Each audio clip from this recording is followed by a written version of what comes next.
Hey everyone, it's Cappy, and it's our season finale. I want to give a shout out to all of our guests from this season of Beyond the Plate, as well as all of the bartenders from this season's Beyond the Drink episodes, and to all of our amazing partners for their support. Ford's Gin, Cherry O Tomatoes, Martin's Famous Potato Rolls, Falk Salt, Real Good Fish, Wickles Pickles, One Hope Wine. We thank you. The Beyond the Plate team is going to take a little break, and we'll be back for season 7 before you know it. Believe it or not, we're more than halfway booked for next season and are grateful every day for our listeners, our guests, and our partners. We have some exciting things for next season, so make sure you hit that subscribe button on your podcast player or follow us on social media at BT Plate Podcast, or you can follow me at On Cappy's Plate. And Beyond the Plate would not be Beyond the Plate without the amazing team that brings this podcast to life. So big thank you to Ian Cohen, Joe Yetton, Sean Petrosian, Sarah McClellan-Me, and Jeffrey Goldford. With that, tick, tick, tick, tick, tick.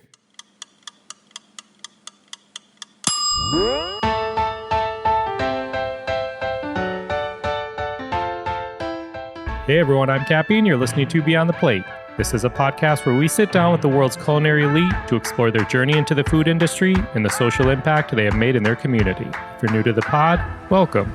If you've listened before, welcome back. We hope this episode inspires you to cook or possibly do some good today as these chefs inspire us. And we're grateful to our partners who help make this podcast a reality. With that, this episode is made possible with the help of our friends at Ford's Gin. All right, everyone, here's the deal. If you're like me, you enjoy a good gin and tonic or a Negroni, or maybe you're a martini person. Regardless, if we're still on the same page here, seeing multiple gin bottles at a bar, restaurant, or liquor store may be a little daunting. Here's where Ford's Gin comes into play. It was crafted by bartenders, for bartenders, and at-home bartenders alike to make a really, really good gin cocktail. Hear more on that in this season's bonus episode, episode 12, with the man himself, Simon Ford of Ford's Gin. Simon Ford noticed bartenders had various go-to gins for different classic gin cocktails and thought, why not make a gin that bartenders could use that would work perfectly in all of these drinks, while keeping it at an accessible price? Thank you, Simon Ford.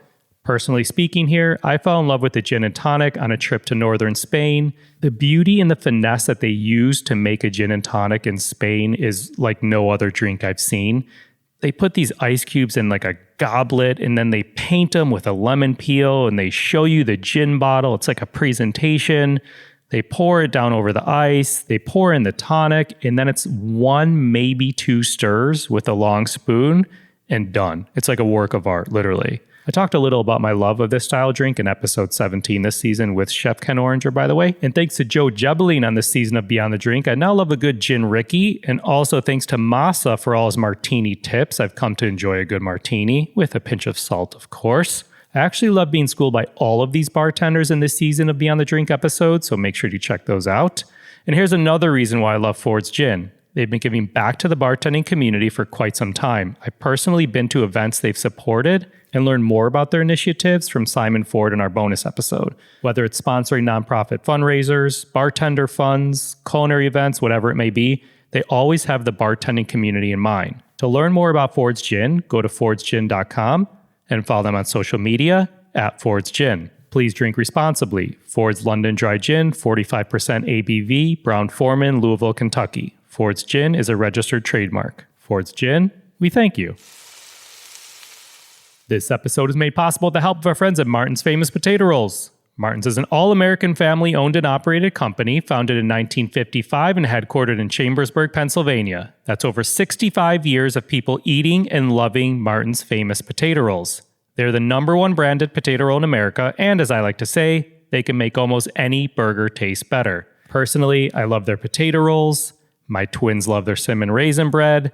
I recently fell in love with their hoagie roll. You may have heard I created a fish sandwich in episode 17 this season, which then made it into its own cook-along bonus episode. Check that out, episode 18. Regardless of which bread item of theirs you love, well, they're all delicious. Martin's has been setting the gold standard for potato rolls since their famous sandwich potato rolls first hit farmers markets and then later grocery stores. These are the rolls that have helped many chefs and restaurants win top honors and burger contests all over the country. By the way, New York City Wine and Food Festival Burger Bash is just around the corner this month. Check out nycwff.org/burger for more information on that event. While I love all of Martin's products, here's why I also love them. Their mission encompasses more than just baking the best bread and providing good American jobs. They also believe in giving back to their community and the world around them.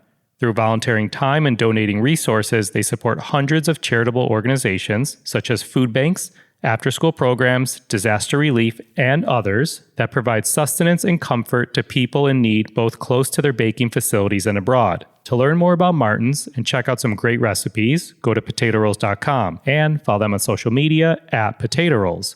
Martin's, we thank you. Hey everyone, one more thing before we get going. We have some awesome Beyond the Plate merch, which you can find a link to in your podcast player or at beyondtheplatemerch.com. Head on over and check out our hats, tees, and hoodies. Again, that's beyondtheplatemerch.com. All right, enjoy this week's episode. Let's test your audio. Name 10 commonly used Ethiopian spices for me. Berbere, that's the spice blend that has 8 other spices in. So I would say that's a good one. It's not a spice, but coffee. Coffee's used a lot. Yeah.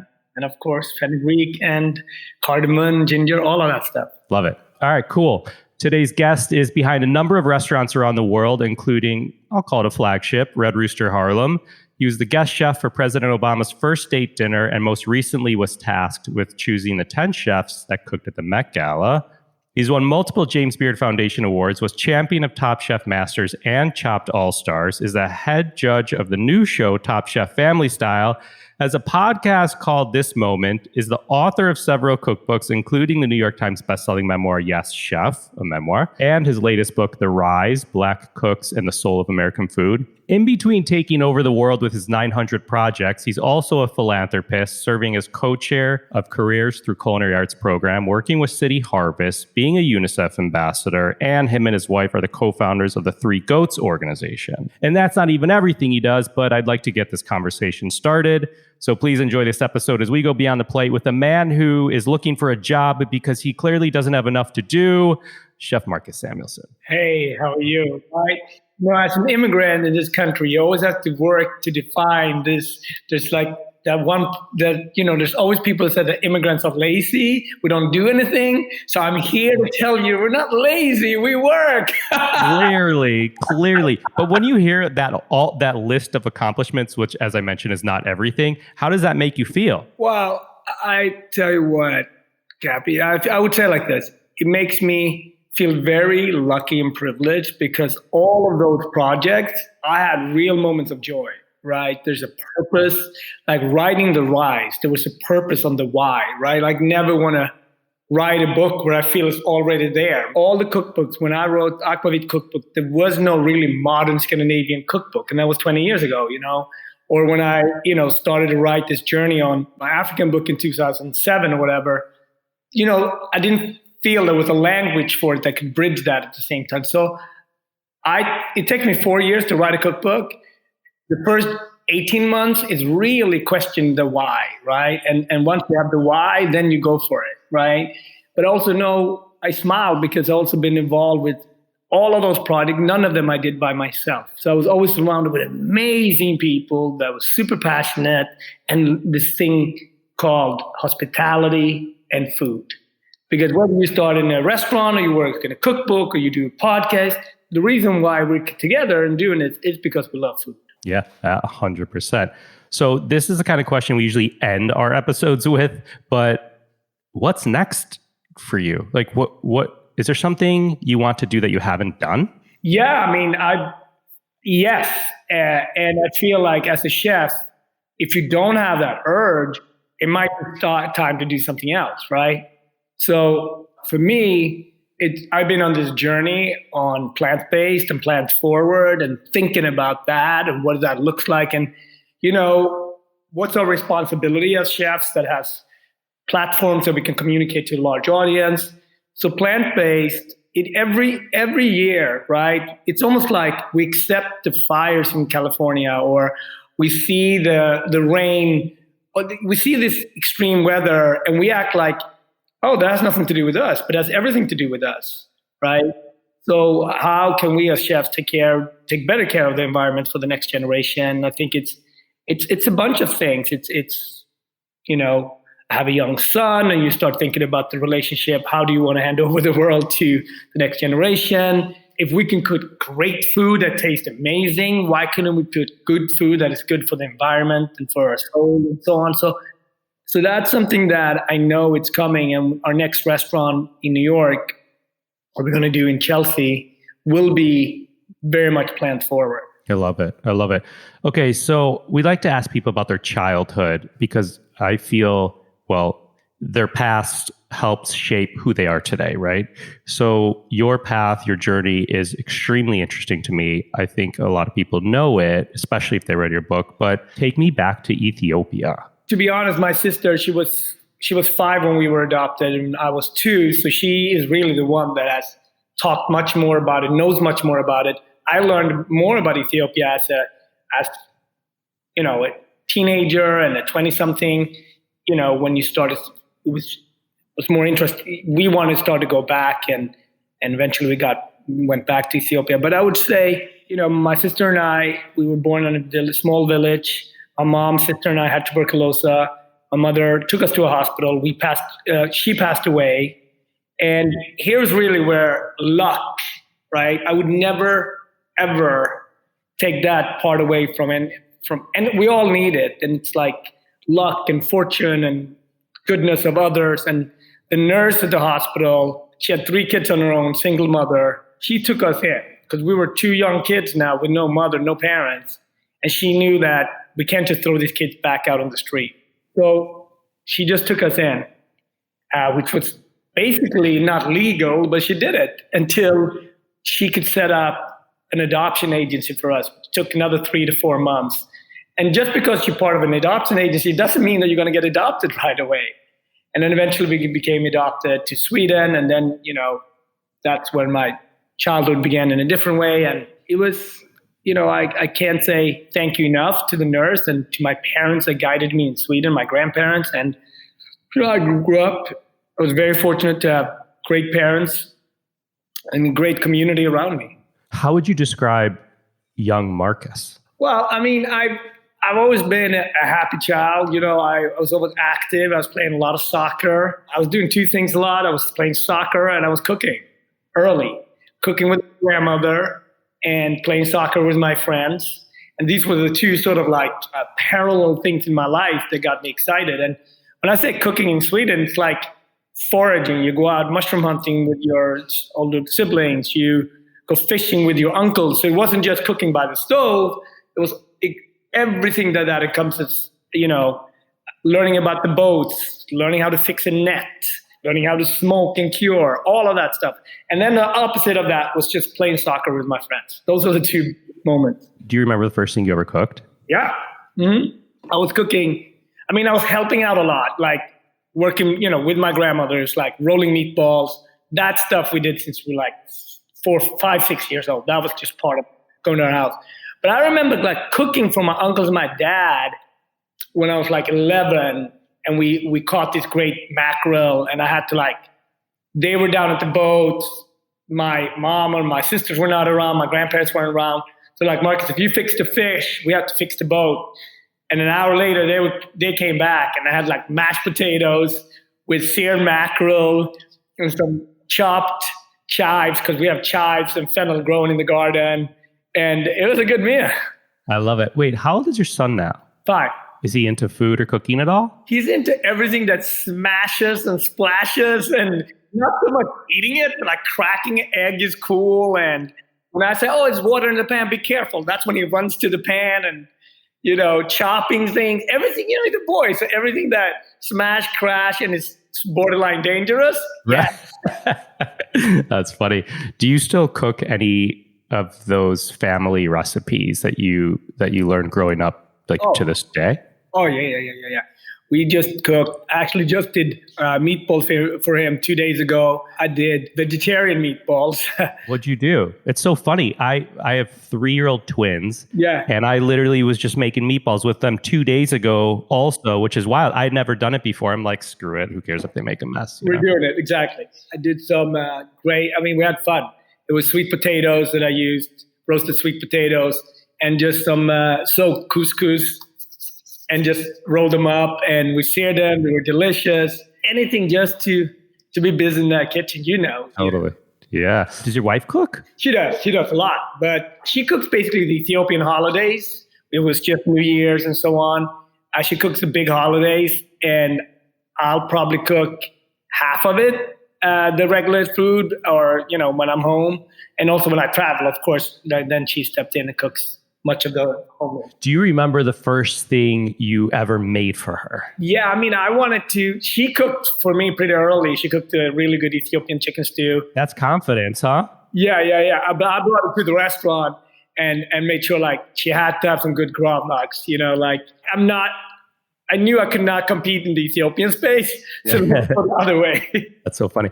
So you mentioned Ethiopia. This is interesting. I've heard you or read that you've said food is often viewed through a strong spiritual lens there. Can you explain that? Yeah, spirituality and food. You think about countries like Ethiopia, even India and so on. The majority of the food, the compass is really driven by what religion. And religion is not something you go to on a Sunday or once a week. It's part of your everyday life, right?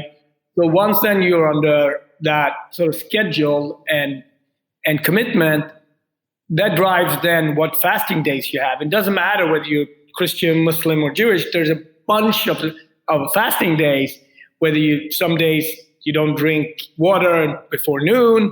Some days you take butter out of your fasting.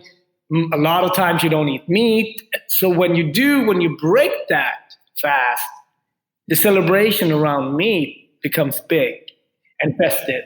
And that's kind of what we've gone away from in the West and in America, because we eat big 8, 9, 10, 12 ounce portions of animal protein, and our bodies are not used to process that, because most of us don't work on fields anymore or don't do that type of labor. So there's no way to work that off.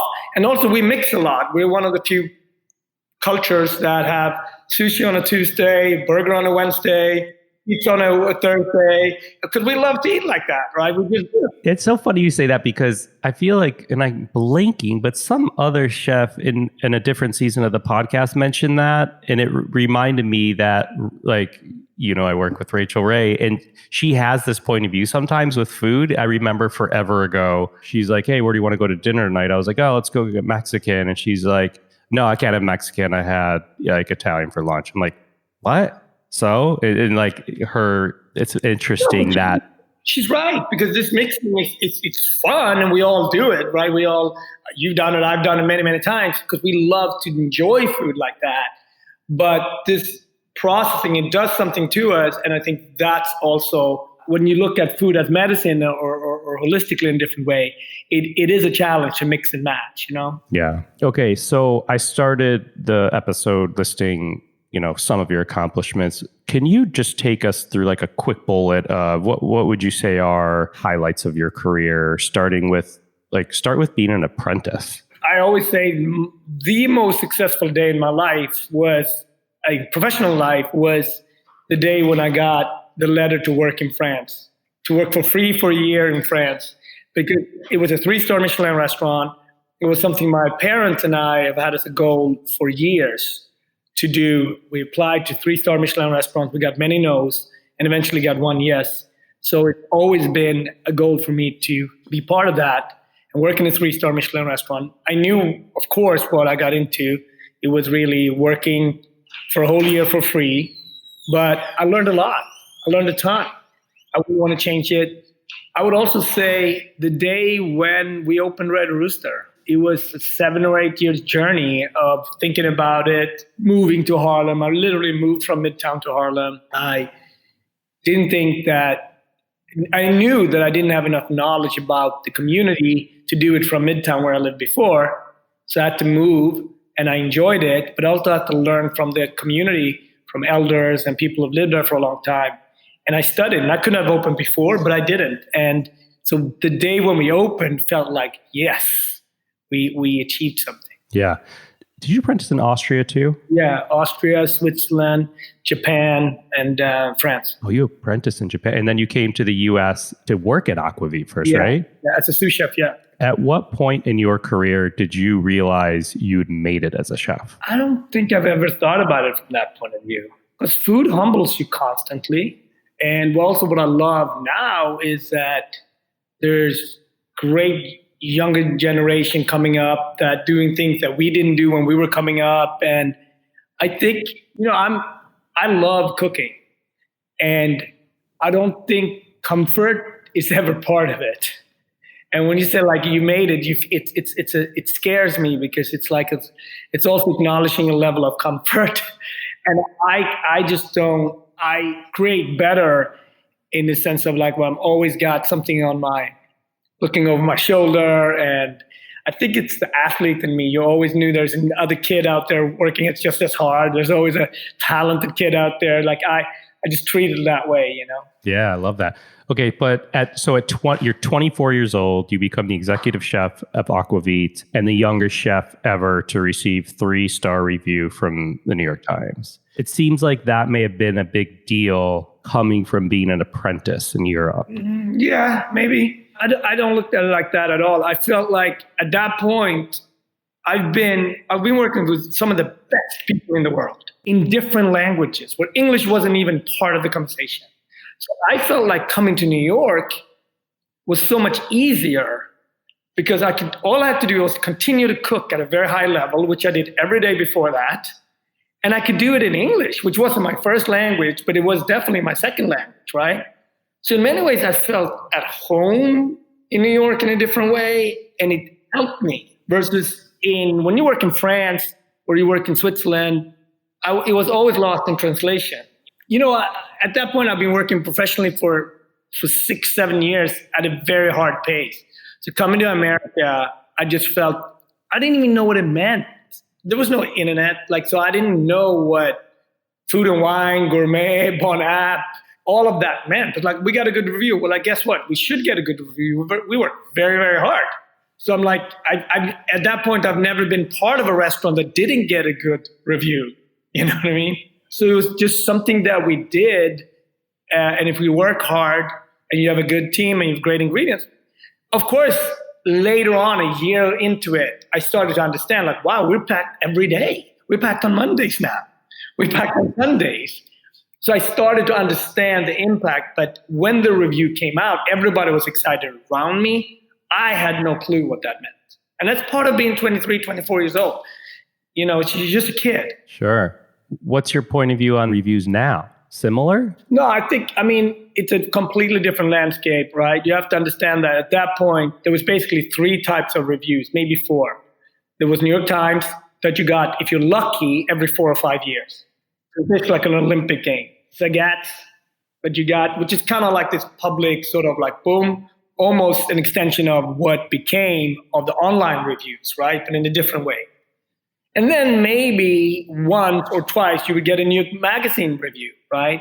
So the review was so important, but I didn't know all of that at that point, right? But there was not that much dialogue with reviewers.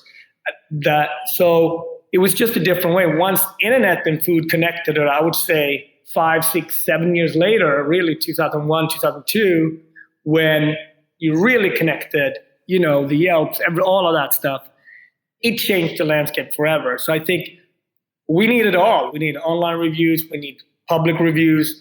We need establishment review. We need it all. But if you focus on the concept you want to do, that is still end of the day. And listen to your customers, right?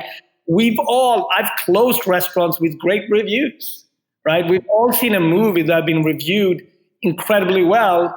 We all, that won the Oscars, but didn't do well, right? So end of the day, you got to listen to your customer. So you mentioned you've closed restaurants that had good reviews. You opened quite a few restaurants, closed some. Is that difficult for you? When you close a restaurant, for me, it's all chefs, we go through it. There's not one chef that at a certain level that's not open successful restaurants and haven't closed. And we all take closings very differently. But no matter what happens, it's a dark moment. And for me, it's like the longest hangover you can imagine. Because there's so much that goes in to opening a restaurant, right? That energy you get, yes, we're going to do it. And everybody from the line cook to the dishwasher to being a chef is that a tribe. My father was a tribe leader in Ethiopia. Like a tribe says, we believe in you, chef. We're going to do this together. So much of that energy of that restaurant is about that wave that you get. Once you can't do that anymore, for whatever reason, right? And when you sign on to do that, that means that the dishwasher knows that you're going to deal with the landlord to figure it out. That means that the servers that says, hey, chef, I believe in you. You're going to make sure that we're going to be busy on a Monday. I'm leaving this place to go to work for you. So when you close all of those dreams, vision, and every service meeting you've had, every dish, every purveyor that you want to work with, so that for me is hard. It's a long time, and it's hard to get up on that and get back up on the horse and say, screw it, we're going to do it again. Is there any point in your career, whether in Europe or here, that you ever wanted to throw in the towel? No. I mean, there's 2 times in my life that I've had major doubt of what the hell am I doing. It's 20 years anniversary, right, of 9/11. And right after 9/11, I was completely in doubt of why am I in America? Why don't I just go back home? Who cares about a fine dining restaurant at this moment? You almost felt guilty working and like, could we work? All of those questions. And I just spoke recently to Michael Monaco on my podcast where he talked about, he lost 72 staff members that horrible day. I knew 20 of them, but, or so. But, so just working through that was probably like the darkest moments for me. It's like, what do I do here? And it was definitely part of eventually moving and going to Harlem and really asking myself deeper questions like, what's your role as a chef? You have to do more. And the pandemic, right? What happened in March, late February, early March, we had to close Red Rooster. We converted it into a community kitchen and worked with Jose for World Central Kitchen.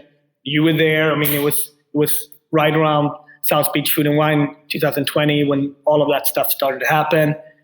And eventually we got through both of those moments. This one we're still in.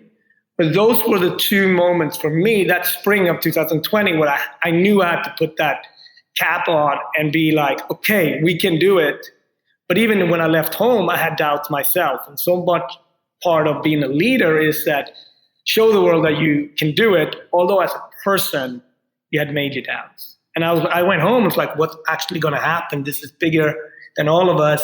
There was a week in early March where I didn't pick up my phone.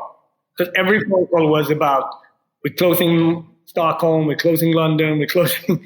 And of course, eventually I had to get out of that groove and deal with it. But it was tough. It was rough.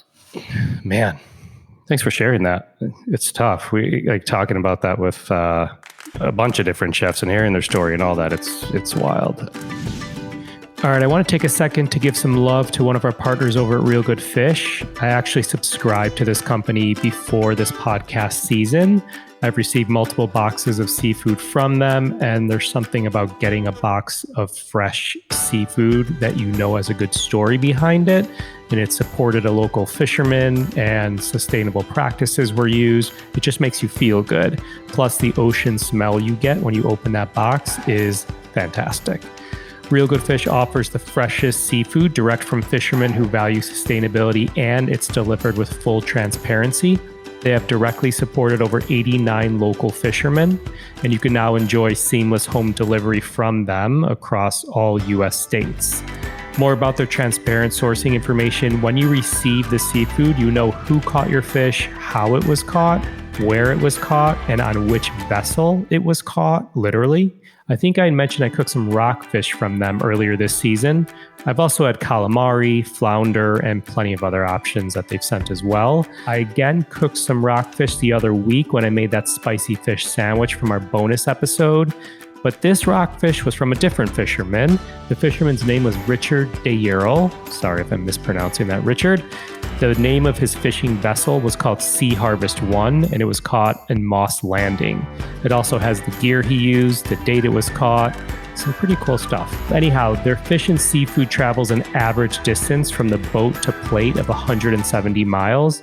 Compare that to the national average of 5,000 miles. I know this sounds crazy, but sometimes seafood literally goes overseas and back. Here's what I love about Real Good Fish. They believe in giving back to their community through a program called Bay to Tray. They work with California school districts and institutions and have created a revolutionary solution that unifies their coastal communities. They do this by providing children more nutritious meals and empowering them to be the next generation of environmental stewards. To learn more about Real Good Fish and sustainable seafood, as well as their memberships, community pickup sites, and nationwide home delivery, go to realgoodfish.com and follow them on social media at Real Good Fish. They have some great Instagram lives and some great content up there. Real Good Fish, we thank you. All right, let's switch gears here to the restaurant world, which we've talked about, but in a different point of view. And speaking of fish, Marcus at Baha Mar Fish and Chop House, is the local seafood there just incredible? I imagine these boats just like pulling up and getting this delicious fish. It is amazing to go out fishing with the boats in Bahamas. It's very seasonal what you can catch, and we don't drive. That's why a lot of the menu, the seafood that we have on, it's basically by, about 2 weeks ahead what's going to come in terms of for the seasonality, and then you change it around it. And there is so much good stuff out there that we actually don't even, for example, something like conch. It's fascinating to me how much it's celebrated maybe in Florida and in Bahamas, but the rest of the U.S. doesn't really know what it is, right? And, we know so much about seafood, but there's certain things that just doesn't really enter our culture in a way. And there's tons of great lionfish and other fishes that doesn't really come even to the East Coast, although this is on the East Coast, right? So it's great when New Yorkers come down there because they're very open-minded to try things when they're there, but they might not order conch in New York. Right. Okay, so when you open in a new city, country, island, how important is that local factor to you versus doing like Marcus staples? Andrew, I think we all have different sort of advantages and structures in life. And I think that, for me, I've been an immigrant 7 times, right? I lived in 7 different countries. So, and also I think part of being Black is also being outsider looking in on certain things.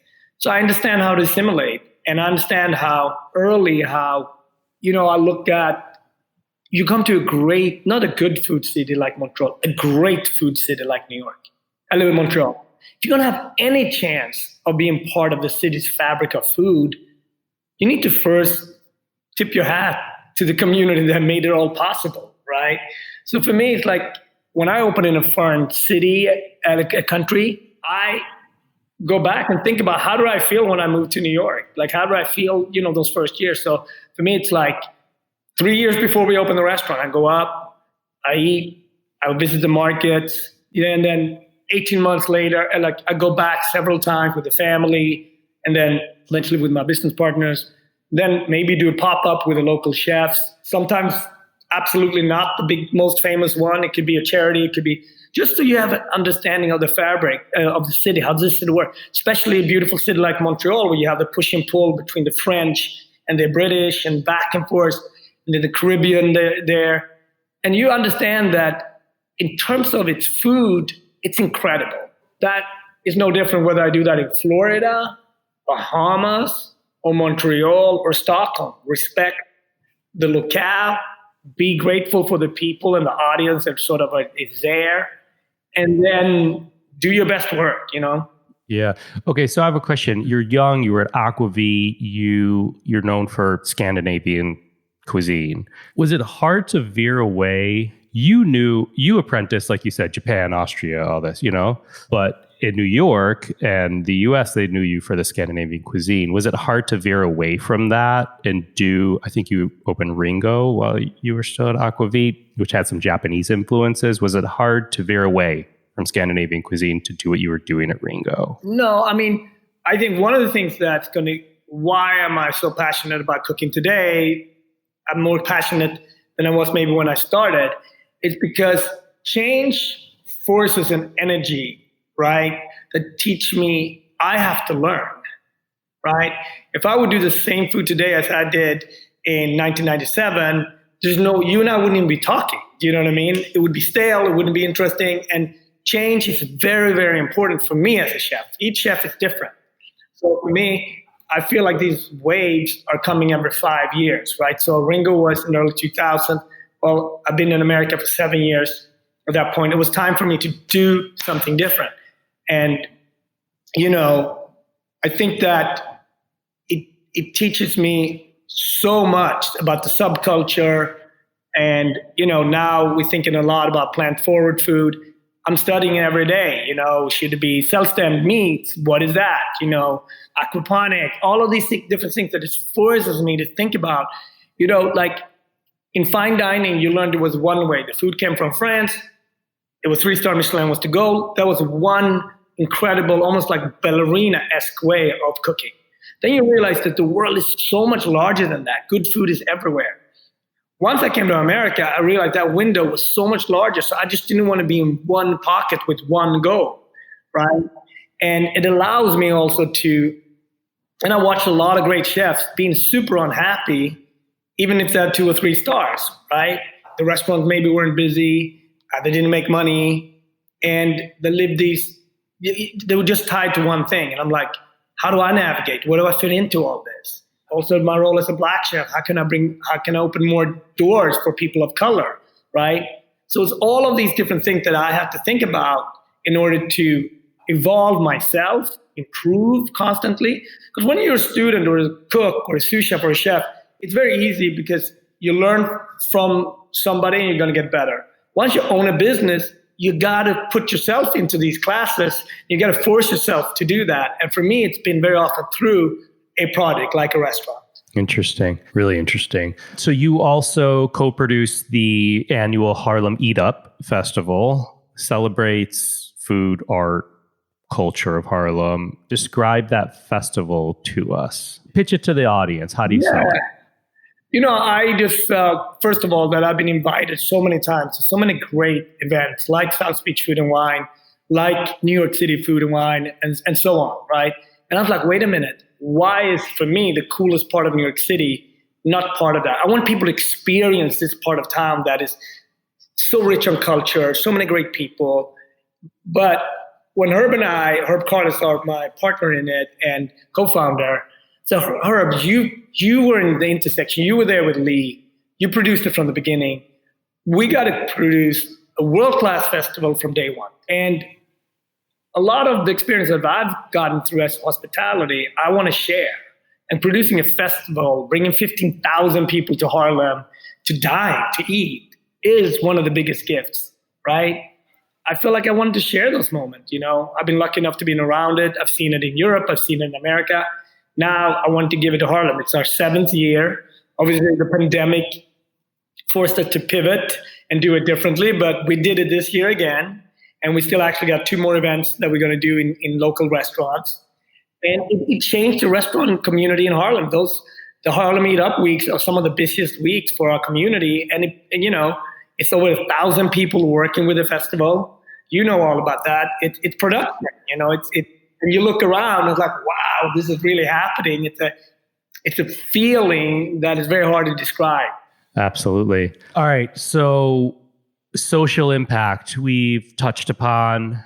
All of our guests on Beyond the Plate give back in many different ways. It's one of the reasons why we started the podcast, to share that you and our guest are more than a dish that you put on a plate. People come into your restaurant because they love you, they love the food, they love the restaurant. Some people don't know that you get 100 requests a week to donate this and that and come cook at this function and that function. So you've been active with a number of projects and organizations. Can you just elaborate on some of those and why? And start with whatever you want, CCAP, City Harvest, whatever. I'll tell you, you are no one without your community. And when you're lucky to be invited into several communities, I'm lucky enough to be Ethiopian, to be New Yorker, to be a Harlemite, to be a Swede, you name it, to be part of the chef community, right? Well, each one comes with an opportunity, but also a responsibility. Responsibility very often is to how do we open doors up so this community get broader and we are part of society, right? You don't think about it, but when we worked at acclaimed, we were minorities. Swedish food, Nordic food was not known in Manhattan at that point.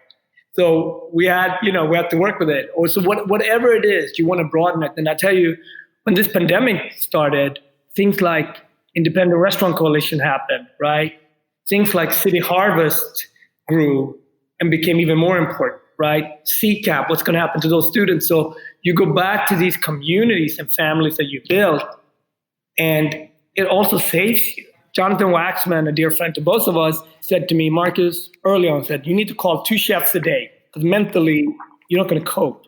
You need to speak to 2 chefs a day, just pick in your phone book, call them up and stay in contact with them. Call different chefs because you need to figure out how they solved it because no one's going to have the answer. And mentally it's good to check in on people. And he was so right? And sometimes you call people like Colicchio or non-chefs like Anna Meyer or whatever, but it wasn't just about calling the biggest guys, It was also calling the sous chefs and the cooks that maybe worked for me 10 years ago. And together you're like, oh, shit, that did it that way in Texas. This one did it that way. And then a couple of months later came the choices. Some people closed and they're never going to open back up. Some people grew even stronger and their takeout business will never go away now. That's part of what they're doing, right? And it wasn't just about how did we trade and how did we survive, but also some people said, hey, you know what? I'm going to go back to teaching. I feel like that's where I can do my most work. So and for me, those are the communities that I feel so blessed to be part of, and that we are constantly asked as chefs to give dinners away and do this, do that. And it's also a privilege because without that, the one thing that is worse than being asked too much is never being asked. Because then you really failed about being part of something relevant. That's a great point. I haven't said this in many episodes, but I'm going to say it for people listening because I first heard it from President Bill Clinton, whose office is right down the street from some of your restaurants. Give what you can. Share your voice, share your dollars, share your time. Doing charity work doesn't mean you have to have all the money in the world and write a huge check. Doing charity work doesn't mean you need to take 10 hours a week to volunteer. It could mean a social media post for a cause you believe in. It could mean volunteering for 30 minutes a month. It could mean writing a $10 check. All that stuff goes a super long way. All right, let's do a quick speed round before we wrap it up. Yeah. What did you have for dinner last night? Oh, I cooked this all vegetarian, sort of like roasted vegetables we had this rice leftover, so I did a fried rice with a little bit of lentils. It was delicious. I love it. I got to come back to that in a second. Name a smell in the kitchen you love. Funk. It's meat. Right now we're fermenting a lot, so there's miso with fermented butter. It's funky, man. Nice. Name a smell in the kitchen you hate. If I don't have an odor at all in the kitchen, I'm like, these guys are not cooking. Interesting. You know what I mean? Like, it just, I don't trust it. And there's a difference, right? We love clean kitchen, but a kitchen has to have an odor because it kind of says where we're at. What are we doing here? What matters? You know what I mean? A bakery has an odor, like it's like roasted flowers is everywhere, right? It's dusty and all of that stuff. Still clean, and a seafood restaurant definitely has a certain smell to it. Does not mean it smells funky at all, but it's like, okay, this is seafood. You know it once you enter it. Love it. What pisses you off in the kitchen? When, especially someone doesn't understand teamwork. It's like, I don't know how many talented cooks I work with that just they should really play tennis instead of working and I love tennis. It's like, I love it, but you are so talented, but you should not do a multiple engagement because you are not suited up for that. You don't understand sharing. You don't understand sharing space. You don't understand teamwork. And it's just, we're not going to be a good fit. We're just not gonna, Interesting. What makes you happy in the kitchen? Oh, that rhythm when it does work. Like tonight, for example, we're opening our upstairs at Red Rooster in Miami, and it took hundreds of people to make that happen, right? Hundreds. And tonight is a celebration of that because it took years to build, hundreds of people, and tonight We're going to have guests throughout because we only want to have 60 people in the room at the same time. And the coordination of moving 60 people in, stay there for 45 minutes, move them down. It's coordination. So it's an event right there. Yes. What actor is playing Marcus Samuelsson in a movie? I don't know, but I don't know. I mean, you know what? I do know a lot of actors that would be great as the screaming chefs I had in Germany or in Sweden. But you know what? Somebody who grew up around cooking is a great friend is Michael B. Jordan. His mom still owns a catering company. He's from Newark. So all we have to do is give Michael to learn that sweet Ethiopian accent, and he's good to go. Love it. Love it. All right. We're going to close it out with this question. You say, my mission with each project, whether it be a new restaurant, book, or TV show, is to celebrate food, the culture, and hopefully inspire others to be adventurous, learn something new, and get cooking. So somewhere, maybe in Ethiopia, maybe in Sweden, maybe in Harlem, maybe in Montreal, some kids want to be the next Marcus Samuelsson. What advice do you have for those young boys or girls? Stay curious and stay hungry. With curiosity, you can learn so much, and it's just going to guide you to explore. You're going to meet some great mentors. And if you stay hungry, both literally hungry, you will eat and you will always learn about food. But you're also going to, hungry for me means that you're going to learn from your mentors, right? So those things, the curiosity around cooking is going to take you to places that we don't even know exist, right? But that's also you're going to learn a lot. I love it. Dude, thank you so much. This was an incredible season finale. I appreciate you being part of it. You are a joy to talk to. I think I first met you nearly 20 years ago. Yeah. And just following what you do has been incredible. You are on the move and curious and, wanting to know what's going on out there and learn. And it's pretty incredible. You're an incredible role model for the restaurant community, for kids. So thanks for all the work you do, man. Thank you. And congratulations on this and for all the work that you do. I don't think there is a major food event if you and the band don't show up, right? Like and also give my best to Rachel because she's inspired us all. So keep cooking, keep being curious, and keep doing your podcast. Thank you, Andrew. Awesome. Thanks, Marcus. Have a good day. You too. Peace. Season 6 is a wrap, everybody. Thanks again to our finale guest, Chef Marcus Samuelsson. Find more on him at marcussamuelsson.com. To learn more about CCAP, the Careers Through Culinary Arts program, go to ccapinc.org. And for City Harvest, go to cityharvest.org. Find me and keep up to date with this podcast across all social media platforms at On Cappy's Plate or go to beyondtheplatepodcast.com. Beyond the Plate is on all the socials at BT Plate Podcast. This episode was produced by myself along with Ian Cohen, Joe Yetton, and Shant Petrosian. Our digital media is by Sarah McClellan-Mead. Our music has been composed by Goldford. Find him at iGoldford. As always, special shout out to my wife, Katie. Please rate, review, and or subscribe to this podcast on your listening site of choice. Thank you for listening to Beyond the Plate. I'm Cappy, and remember, there are never too many cooks in the kitchen.